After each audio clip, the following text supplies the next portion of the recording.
बात सिरसा से। राधे राधे।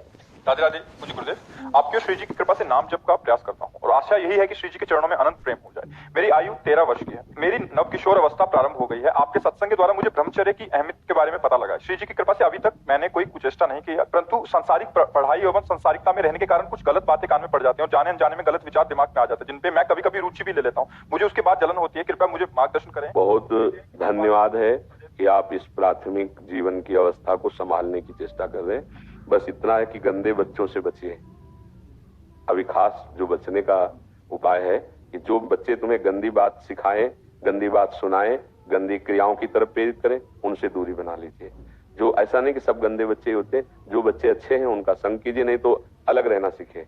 स्कूल गए, पढ़ाई की, अपने घर आ गए सुरक्षित। ऐसे बच्चों का संग जो आपके जीवन को गलत दिशा में, आपको तो पता ही ना कि गलत दिशा क्या होती है। जैसे आप कहते हैं मुझे जलन होती, फिर बाद में जब ये बहुत अच्छे अंतःकरण का लक्षण है, जिसमें जलन होती है गंदी स्फुरणा, गंदी बात या गंदी चेष्टा के बाद, वो तो बहुत अच्छा अंतःकरण होता है। अभी पवित्र हो तुम बच्चा, अभी संभाल लोगे।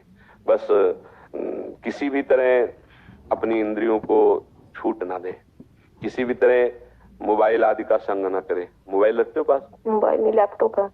हाँ, लैपटॉप में भी वो क्षमता है जो मोबाइल में है, होती है वही तो क्षमता होती है, सर्च किया जा सकता है पूरा वही है। हाँ, तो उससे बचना। आजकल तो मतलब गलत गलत बातें मित्रों से की जा सकती हैं, गलत गलत दृश्य देखे जा सकते हैं। अगर इनसे बचोगे यंत्रों से, तो प्रगट में बचने की वृत्तियां तो हम संभाल सकते हैं, लेकिन एकांत में यंत्रों से गंदगी अंदर लाने में बड़ी सुविधा रहती है।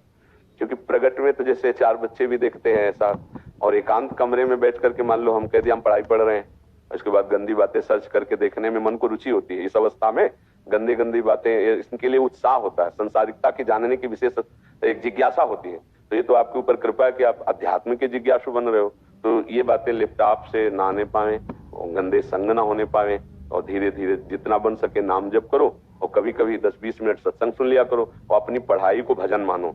जिस क्लास की पढ़ाई पढ़ रहे हो उसे ही भजन मानकर खूब तन्मयता पूर्वक उसको पढ़ो। खाली समय में राधा राधा जप लिया करो, ठीक है। कोई भी ऐसी बात जो तुम्हारे मन को परेशान कर रही हो, अपने मम्मी पापा से बात कर लो, क्योंकि इस अवस्था में आप ब्रह्मचर्य धारण करना चाहते हैं, आप संयम से चलना चाहते हैं। हमें बहुत अच्छा लगा, आप भगवत कृपा पात्र हैं, आप आगे बढ़िए, ठीक है। गुरुदेव, जब भी काम वृत्ति आती है तो फिर ज्यादातर मेरा मन उसमें तन्मय हो जाता है। कभी रेर होता है कि जिससे मैं निकल पाऊं नाम जप के प्रभाव से, वरना जब भी तन्मय होता है सुबुद्धि होने के कारण वो नाम जप भी छूट जाता है। तो क्या तुम कितने अच्छे बच्चे हो। इस अवस्था में मतलब युद्ध करने की भावना जाना काम से, बहुत कोई पूर्व जन्म का तुम्हारा तप रहा है, भजन रहा है, जो तुम्हारे ऐसे विचार है, उस समय बच्चा बचा जाता है एकदम हटा के, मन में नहीं जपा जाता। राधा राधा राधा राधा राधा राधा राधा राधा राधा राधा राधा, उसको बिल्कुल चैन मत ले दे तो 2-4 मिनट में खत्म हो जाएगा। जैसे तन्मयता बढ़ रही है, उसके जो काम और मन का संयोग है वो 1 सेकंड के कम हिस्से में हो जाता है। बोलने में काम शब्द में समय लगा, उसको मन में अटैक करने में और मन का उसमें तन्मय हो जाने में समय नहीं लगता। तो अपने लोग जब असावधान होते हैं तो मन तन्मय होता है, तो हम उसमें तन्मय होते हैं मन में, तो लगता है काम मेरे में आ गया। अब हम विक्षिप्त होंगे, अगर लड़ाई कर लड़नी है तो हम बहुत परेशानी का अनुभव करें। परेशान भी नहीं होना, उस समय देखना है कि मन और काम एक हो चुका है और मैं इसका देखने वाला हूं, ना कि मैं इसमें तन्मय हूं। अब मुझे अपने मन को बचाना है, तो राधा राधा राधा राधा राधा। उस समय मन कहेगा कि नहीं बोलना है, चुप रहो, हम जो चिंतन करवा रहे उसे चिंतन करो, नहीं करना राधा राधा राधा राधा राधा। 1-2-3 मिनट लगेंगे, 2-3 मिनट। अगर आप थोड़ी तन्मयता कर तो आपको शांति मिलने लगेगी, और वो शांत, अगर पहली बार हरा दिया तो अगली बार और कम समय में हारेगा, और धीरे धीरे तुम उसको हराना सीख जाओगे। पर ये है कठिन, क्योंकि ऐसे सानिध्य मिल जाएंगे कि आप लड़ते लड़ते कि कब तक लड़ूं, फिर उसमें पहुंच जाएंगे। आपको ऐसे प्रियजन मिल जाएंगे जो आपको कि काहे को तुम ऐसे, कुछ नहीं होता। आपको डॉक्टर की भाषा दिखा देंगे कि देखो लिखा हुआ है, इससे आपका स्वास्थ्य अच्छा होगा। वो आपको ऐसे हर्षवर्धन करने वाले जो विकार को आप स्वीकार कर ले, ऐसी माया संग दिला देगी, ऐसी बातें दिला देगी कि आपका स्वास्थ्य अच्छा रहेगा, आपका जो माइंड डिस्टर्ब हो जाता है वो फ्री हो जाएगा, आप शांत हो जाएंगे। ऐसी तो आपको लगेगा कि बड़ी हाँ काहे को इतना लड़े, पर वो गलत दिशा है, वो दिशा नष्ट करने वाली है। थोड़ी देर के लिए वो निष्कामता आती है, जब हम किसी क्रिया को कर लेते हैं तो उस क्रिया की कामना का त्याग हो जाता है, उससे शांति मिलती है, ना कि उस क्रिया से। उस क्रिया की कामना गई, और थोड़ी देर बाद जब वो भूत और बढ़ के चढ़ेगा, फिर वो धीरे धीरे नष्ट करता चला जाता है। तो हमें लगता है अगर पहली सीढ़ी पे इसे रोक लिया जाए तो बहुत उत्तम होता है। तो आप इसे हारिएगा नहीं, ठीक है। हाँ, जब कभी ऐसा हो तो जोर जोर से राधा राधा राधा राधा बोलिएगा, या सत्संग सुनते हुए टहलने लगेगा। इसको एकांत मत दीजिएगा और अंदर से इस पे डूबिएगा मत। वो डुबाना चाहे, वो समझ रहे हो ना बच्चा हमारे, डूबिएगा मत, ठीक है।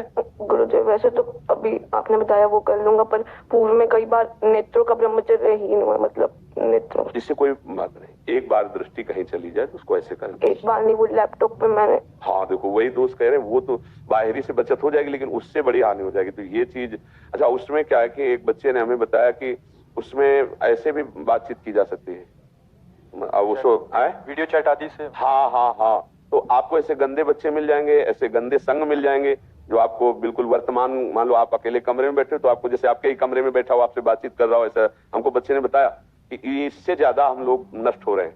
कि जैसे उत्तेजना बढ़ाने वाले जो फ्रेंड हैं, मित्र हैं, ऐसे बातचीत, ऐसी क्रियाएं, मतलब वर्तमान में ऐसे दृश्य, ऐसा दर्शन, तो इससे बचना चाहिए।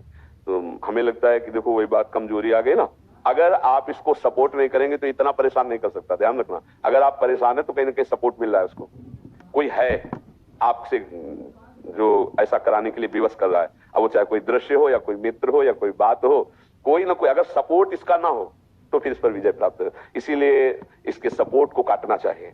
तो लैपटॉप तो बहुत है, फिर मोबाइल और लैपटॉप तो बहुत ही खतरनाक, क्योंकि अब अच्छा मम्मी हम जा रहे हैं कमरे में अपने, हमें डिस्टर्ब मत करना, हम पढ़ाई करने, वो तो समझ रही पढ़ाई और आप कुछ और कर रहे हो, तो फिर नहीं रह पाओगे। इसलिए आप खुद सावधान रहिएगा, ठीक है। वैसे है बड़ा कठिन कि अपने पास व्यवस्था हो और हम देखें ना, बहुत कठिन है। बातें बना लेना सरल है, लेकिन उसको निर्वाह करना बहुत कठिन है। पर यदि बचना चाहे तो फिर बच सकता है, अन्यथा नहीं। आज हमारी ज्यादातर जो नवीन पीढ़ी गिर रही है उसका कारण कुसंग है, प्रगट का कुसंग और यंत्रों के द्वारा भारी कुसंग। उससे मतलब छोटे छोटे बच्चे, अब जैसे आपकी 13 वर्ष की अवस्था, इस अवस्था में काम वेदना होती है ऐसा तो स्मृति भी नहीं है। सच्ची बात कह रहे, इस अवस्था में काम वेदना होती है ऐसी तो स्मृति ही नहीं होती। जैसे गांव में पैदा हुए, स्कूल में पढ़ाई, इसका मतलब इसका उन्मेष तो 18-20 में कुछ, वो भी कुसंग से। तो अभी जैसे छोटी अवस्था, तो इसका मतलब कुसंग हो गया। इसलिए ऐसी नहीं, ये वेदना वाली अवस्था थोड़ी, ये तो खेलने कूदने की अवस्था होती है। 12-13 ये अवस्थाएं तो बहुत ही पवित्र अवस्थाएं होती है। 18-20-22 इनमें मूर्खता चढ़ती दिमाग में, क्योंकि कुसंग हो जाता है तब तक भारी बच्चों का, तो फिर वो मूर्खता आती है। अभी तो जी आजकल वो जो कुसंग आप 18-20 में कह रहे हैं वो 12-13 में आ गया, और मोबाइल, इंटरनेट और स्कूली बच्चों के संग से ये दोष जल्दी पार्जन हो रहा है। हाँ, नहीं तो मतलब जैसे गांव का जीवन हम आपको बता रहे कि बच्चे सब खेल रहे हैं, बच्चियां कबड्डी खेल रहे, ऐसे खेल, कहीं वहां दोष दर्शन या कोई ऐसा काम वेदना वाला विषय तो था ही नहीं। तो अब ये नया जो संस्कार पड़ रहा है कुसंग का। अच्छा, ये देखा कि जैसे 15 और 18 इन अवस्थाओं में क्या होता है, जब सयाने बच्चे जैसे स्कूल जाते हैं फिर हंसी मजाक में अपने अपने अवगुण वर्णन करने लगते हैं, तो धीरे धीरे संस्कार बिगड़ते हैं। तो हाँ, इस अवस्था में बिगड़ने का तो सवाल ही नहीं है। तो ये इस कलिकाल का प्रभाव है, इन यंत्रों का प्रभाव है, और जो दुष्संग है उसका प्रभाव है। इसीलिए बहुत भयावह मतलब आगे समय धीरे धीरे आने वाला है, क्योंकि हमारी जितनी नवीन पीढ़ी है वो जैसे दीमक लग जाए ना छोटे पौधे को, ऐसे है। अब जैसे इन बच्चों के संस्कार बिगड़ जाएं, और अभी परिपक्व इनका जीवनी शक्ति है नहीं, सप्तम धातु वीर्य परिपक्व नहीं है, तो अब जैसे ये 20-22 तक ब्रह्मचर्य रहे, तो गृहस्थी में जाए भी और विषय विलासिता में भी उतरे तो इनकी हानि नहीं होगी, क्योंकि परिपक्व हो गए। 20-25 तक परिपक्व, जैसे गेहूं की फसल देखिए अगर आप क्यों जानते हो, तो गलेथ कहते हैं, जब बाली निकलने को होता है, अगर उस समय काट लो तो एक दाना भी नहीं, और 15 दिन 20 दिन रुक जाओ, वो बाली आ जाए, परिपक्व हो जाए तो मनोअन्न होता है। ऐसे ही ये जैसे नव किशोर अवस्था है और 20-22 तक ब्रह्मचर्य, और फिर अगर गृहस्थी में जाना है तो उसका ब्रह्मचर्य परिपक्व हो गया, तो वो गृहस्थी में बड़ा सुंदर गृहस्थ बन जाएगा, और आखिरी में पूर्व में ब्रह्मचर्य रहने का अभ्यास है तो आखिरी में ब्रह्मचर्य रह जाएगा और उसका जीवन मंगलमय हो जाएगा। पहले यही प्रथा थी, गुरुकुलों में रखे जाते थे, चाहे राजकुमार हो चाहे कोई भी हो, तो वो 18-20-25 तक ब्रह्मचर्य रहते थे। तो आप सावधान होकर चलिएगा, ठीक है गुरुदेव। और मुझसे नाम जब भी थोड़ा होता है और साधन एक भी नहीं होता, इससे मुझे फिर ज्यादा तुम साधन की चिंता मत करो, पढ़ाई की चिंता करो, गलती न होने पाए इसकी बात की चिंता करो, और 100-200 बार भी अगर राधा राधा कहोगे तो ठीक है, ठीक है। बस आप ये बात ध्यान रखना, अपने मन की कोई गंदी बात रखना नहीं, चाहे मम्मी पापा से बता देना, चाहे कभी आ करके बता देना, तो वो अगर रखी रही तो फिर गड़बड़ कर देगी, ठीक है। बहुत अच्छे बच्चे हो, धन्यवाद। तुम्हारा जीवन भगवान कैसे परमार्थ की तरफ ले रहे हैं। अगर ये गृहस्थी में भी जाना है, वैसे विचारवान रहोगे ना तो बहुत अच्छे गृहस्थ बनोगे। नहीं, हमें बहुत अच्छा लगा बच्चा, तुम्हें हृदय से हम सपोर्ट करते हैं, अच्छे भाव से चलते रहना, कोई गंदी बात मत करना, ठीक है।